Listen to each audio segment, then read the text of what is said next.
Setelah heboh penggerebekan dan penangkapan terduga pelaku pembuatan film asusila di 2 lokasi kawasan Jakarta Selatan, pihak kepolisian Polda Metro Jaya kemarin sedianya mengagendakan memeriksa sekitar 16 talent, 11 diantaranya pemeran wanita dan 5 pemeran laki-laki. Ke-16 talent tersebut telah diundang untuk hadir berdasarkan kesaksian para tersangka yang sebelumnya sudah ditahan sejak penggerebekan berlangsung, salah satunya sang sutradara berinisial I. Lantas benarkah mereka hadir dan menjalani pemeriksaan atau sebaliknya mangkir dari panggilan? Rekan yang saya hormati, hari ini tepatnya tanggal 15 September 2023 sebagaimana schedule atau jadwal penyidik dalam proses penyidikan ini akan mengambil keterangan ke 16 talent, 11 talent wanita, 5 talent pria. Sebagaimana yang kemarin tanggal 13 Selasa ini sudah dilayangkan surat panggilan. Artinya tanggal 12 ke hari ini dengan waktu yang sesuai dengan standar operating procedure yang berlaku.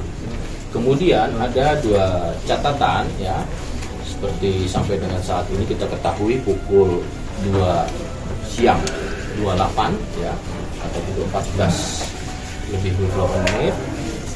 Kehadirannya belum terlihat, tentunya ada 2 catatan. Yang pertama, ada yang tidak terkonfirmasi, namun surat panggilan itu sampai. Yang kedua, karena ini menggunakan ekspedisi dari penyidik, tentunya ada juga beberapa, namun totalnya nanti sama penyidik secara teknis, ada yang surat panggilannya kembali dengan catatan bahwasannya tidak lagi yang bersangkutan itu di alamat tersebut, maka dikembalikan ke penyidik. Tentunya ada 2 mekanisme dalam syarat operating prosedur yang berlaku manajemen penyidikan. Yang tidak terkonfirmasi dan suratnya sudah nyampe, tentu akan dilakukan pemanggilan yang kedua, yang berkaitan dengan pengembalian melalui ekspedisi surat. Tentu kita akan memanggil ulang. Kita sama-sama masih tunggu dari penyidik dalam proses ini karena ini sudah menjadi perhatian publik, tentunya kita bisa saling mengawasi. Selain akan memeriksa para talent yang belum berstatus tersangka dan tahanan, pihak kepolisian juga akan merilis daftar nama talent yang diduga menjadi pemeran dalam film asusila rumahan tersebut. Bahkan nama-nama itu akan dirilis melalui website resmi Kepolisian Polda Metro Jaya. Iya, salah satunya kan sudah tersangkanya. Saya menghimbau dalam proses penyidikan ini adalah untuk deteran efek jerah kepada para pelakunya, Jadi bijak dengan publikasi ini. Tujuan publikasi ini adalah penegakan hukum, tapi juga kami menghimbau agar betul-betul menjaga lingkungan keluarganya, tidak mencari tahu, maka kami sebutannya akan inisial semua, baik itu website, tersangka dan lain-lain, ini supaya tidak menjadi perhatian untuk dicari tahu. Yang mengejutkan dari ke-16 talent yang akan dipanggil, rupanya tak hanya tinggal di Jakarta. Mereka ada yang di luar kota hingga berada di luar negeri. Jika mereka mangkir, pihak kepolisian akan melakukan panggilan kedua hingga penjemputan paksa jika memang terus mangkir. Ya, karena perlu kita ketahui talent-talent ini ada beberapa yang di luar kota, bahkan di luar pulau. Kalau di luar negeri saya belum terkonfirmasi, Namun demikian dari penyidik menyampaikan ada 2 hal tadi, ada yang di luar kota maupun juga dari Jakarta, luar kota Jakarta termasuk di luar pulau. Iya, tentu nanti penyidik kan akan mencari tahu. Dari situ kan data-data akan didalami oleh penyidik. Ada beberapa kan tadi terjadi dua klaster yang terima tapi tidak mengkonfirmasi. Kemudian ada kembali lagi suratnya karena menggunakan ekspedisi, kemudian pada penyidik kita akan mengulang kembali. Yang skema yang kedua itu panggilan kedua. Kapan Pak? Ya, kita tunggu penyidik. Tentu penyidik akan melakukan anef setiap saat proses perkembangan. Dari sekian talent yang diduga sebagian ada dari kalangan selebriti, memang masih misteri nama-namanya. Namun yang pasti, sang sutradara atau produser yang memproduksi inisial I yang sudah ditangkap rupanya cukup mengejutkan karena merupakan teman dari presenter senior Sony Tulung. Ketika nama I tertangkap, Sony bahkan tak menyangka jika sejawatnya itu bisa kebablasan membuat film bergenre asusila yang dilarang pembuatannya di Indonesia. Mulanya kita mengamankan saudara I dan saudara JAS, yang mana saudara I merupakan sutradara dan juga pemilik dari rumah produksi tersebut, dan saudara JAS selaku kameramen dan saudara I tersebut selaku admin dari web-web yang ada. Jadi ada beberapa web tersebut memang saudara I yang mengorganisir ataupun mengatur di dalam web tersebut. Izin ke kita, ke pengurus bahwa ingin membuka studio baru. Sebelumnya kan beliau punya studio juga yang dekat sini, dan mereka pengen buka studio baru untuk bergerak di bidang pembuatan iklan dan film YouTube berdurasi pendek, tapi genrenya adalah film horor. Pengungkapan kasus ini bermula dari ketika tim penyelidik gabungan melaksanakan kegiatan patroli cyber, dan di situ kemudian mendapatkan informasi terkait dengan adanya website yang kemudian dari hasil penyelidikan merupakan situs video streaming berlangganan dan berbayar yang menyediakan beberapa konten video dengan durasi bervariasi antara 1 jam sampai 1,5 jam, dan ini berbayar. Cukup kenal sangat, ya bisa dibilang cukup dekat, tapi sekitar 3 tahun terakhir udah ketemu. Awal mulai bikin channel YouTube yang sekitar 2010, saudara I ini ya ikut juga terlibat di awal-awal tuh, bantu ngobrol, brainstorming tentang konsepnya dan lain sebagainya. Jadi sih kaget juga ketika hari apa itu ke sini ya, minggu lalu ya, ternyata ada di sini gitu kan. Jadi tahu pada 2010-an itu memang dia bikin channel YouTube yang model seperti itulah, yang kalau istilahnya komedi nakal gitu kan. Cuma 3 tahun 4 tahun terakhir saya ketemu.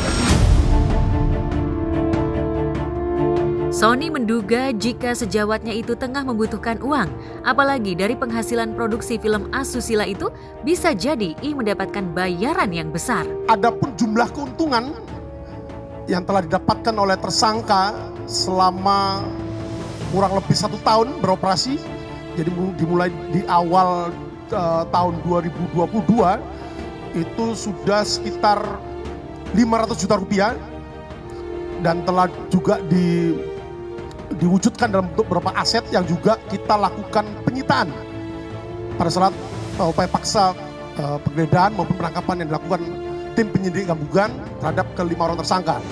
Cukup kaget karena saya tidak menduga dia akan seberani itu. Karena kan tentang pornografi kan sudah ada undang-undangnya kan, di Indonesia dilarang. Dan itu melanggar hukum.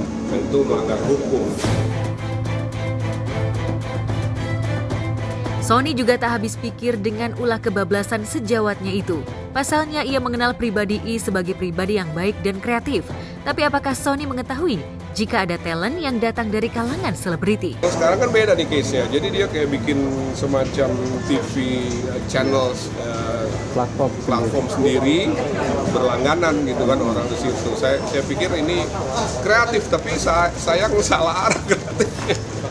Ini susah sekali ya, karena kita lihat memang satu, anak-anak muda ini kan belum paham bahwa itu dilarang gitu loh. Dan hati-hatilah imbauan saya kepada orang tua khususnya, karena ini anak 21, mungkin masih belasan juga, 17-18, mereka nggak paham gitu bahwa hal tersebut adalah perbuatan melawan hukum. Saya tidak bisa menyampaikan di sini karena ada pada pejabat teknis ya. Saya hanya menyampaikan apa yang diberikan oleh penyidik. Tentu ini akan didalami lagi terkait dengan yang kembalinya surat, karena tidak ada lagi berada di alamat tersebut, tentu akan dipanggil ulang sesuai dengan identitas dan alamat yang dimaksud sebagai saksi. Yang sudah sampai dan tidak terkonfirmasi, tentu penyidik akan memanggil yang kedua. Selain kabar yang membuat heboh publik ihwal penggerebekan rumah produksi film asusila, kehadiran Wulan Guritno ke Bareskrim Mabes Polri Kamis lalu yang dinilai cukup singkat saat menjalani pemeriksaan terkait dugaan promosi judi online menyisakan tanya di benak publik. Apalagi Wulan tampak keluar dengan cara tergesa tanpa merinci banyak soal hasil pemeriksaannya dengan penyidik. Bahkan kuasa hukum Wulan terkesan menghindar dari juru warta. Lantas benarkah jika pemeriksaan Wulan Kamis lalu itu belum sepenuhnya usai?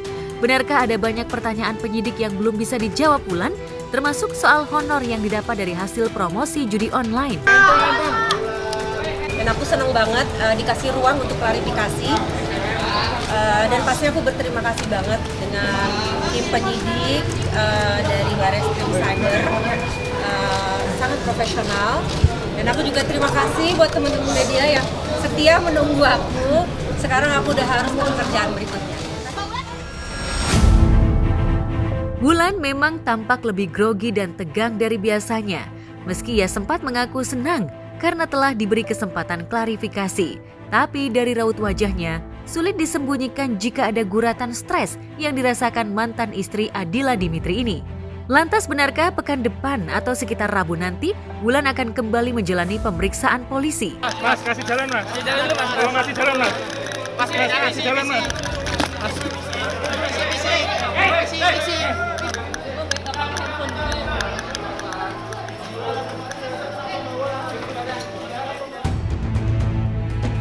Ya, kasus judi online alias slot memang tengah marak menjadi penyakit sosial di tengah masyarakat.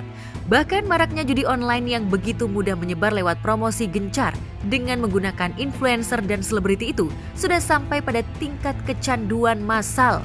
Sejumlah nama-nama artis yang terlibat promosi juga tengah diincar Barreskrim Mabes Polri untuk dikulik keterangannya. Lantas selain Wulan, akankah pekan ini polisi juga memanggil beberapa artis yang sudah dilaporkan sejumlah elemen masyarakat?